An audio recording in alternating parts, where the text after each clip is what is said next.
Okay, so the guy's worth a fortune. Best estimate, $500 million. Remember that first gig in the 60s that paid only $7? Michael is now 71 million times richer. So how can somebody that wealthy be broke? Well, sure, he's good at making money, but he's even better at spending it. For starters, there's Neverland. Neverland costs well over $4 million a year, probably 5 or 6, because, animals have to eat. I hear Michael spends $90,000 a year to feed his zoo. Well, I hear he pays his employees a total annual salary of $2 million. Wow, what's on the menu? Try $1,000 a year for ice cream bars and $13,000 a year for candy. Sweet.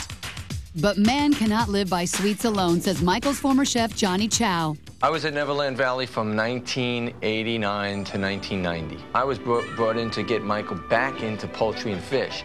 Johnny says Michael was just like Peter Pan and the Lost Boys when it came to eating meals. And he liked to eat with his hands, so I would try to create new foods. If I asked Michael, it would always be those fun foods: pizzas, burritos, nachos. What I did in order to kind of attract him to eating fish and chicken once again was to come up with names like Psychedelic Swordfish, Peter Pan pizzas, Smee's pies, bluesy burritos, a psychedelic bean salad. Just come up with like names, Disney names and different character names, and just fun and outrageous stuff.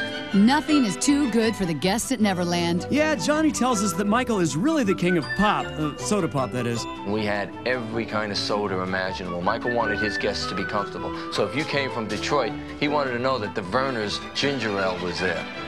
Michael was into making sure everyone was happy, so we had to keep a pretty good selection of drinks and food. I had lobster tails from Africa, lobster tails from Maine. We actually flew in our salmon from Nova Scotia, so if you came up and you wanted something, we had it. Having your own personal chef doesn't come cheap. An average chef going into a home like that is not going to be the same what Michael Jackson would pay, but it would probably be anywhere from $15,000 to $30,000 a month. Okay, food is one thing, but what about all the money he spent? Well, Yeah, I knew that question was coming, so I hooked us up with Beverly Hills plastic surgeon Dr. Garth Fisher.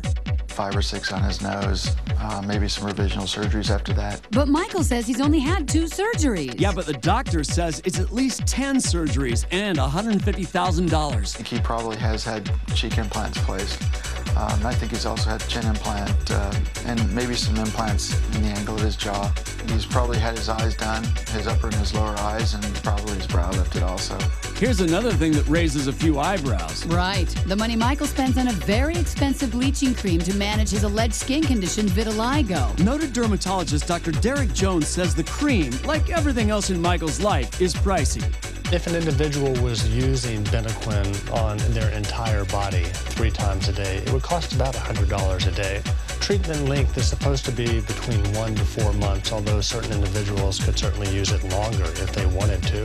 Which means if Michael uses the cream every day, it would cost him more than $35,000 a year. But that's nothing compared to some of his legal fees. Yeah, but he's got a great recipe for making problems like that go away. Let me guess, it involves a lot of dough, right? Okay, start with the estimated $20 million legal settlement for, well, Just a pinch of $1 million per kid to former wife Debbie Rowe.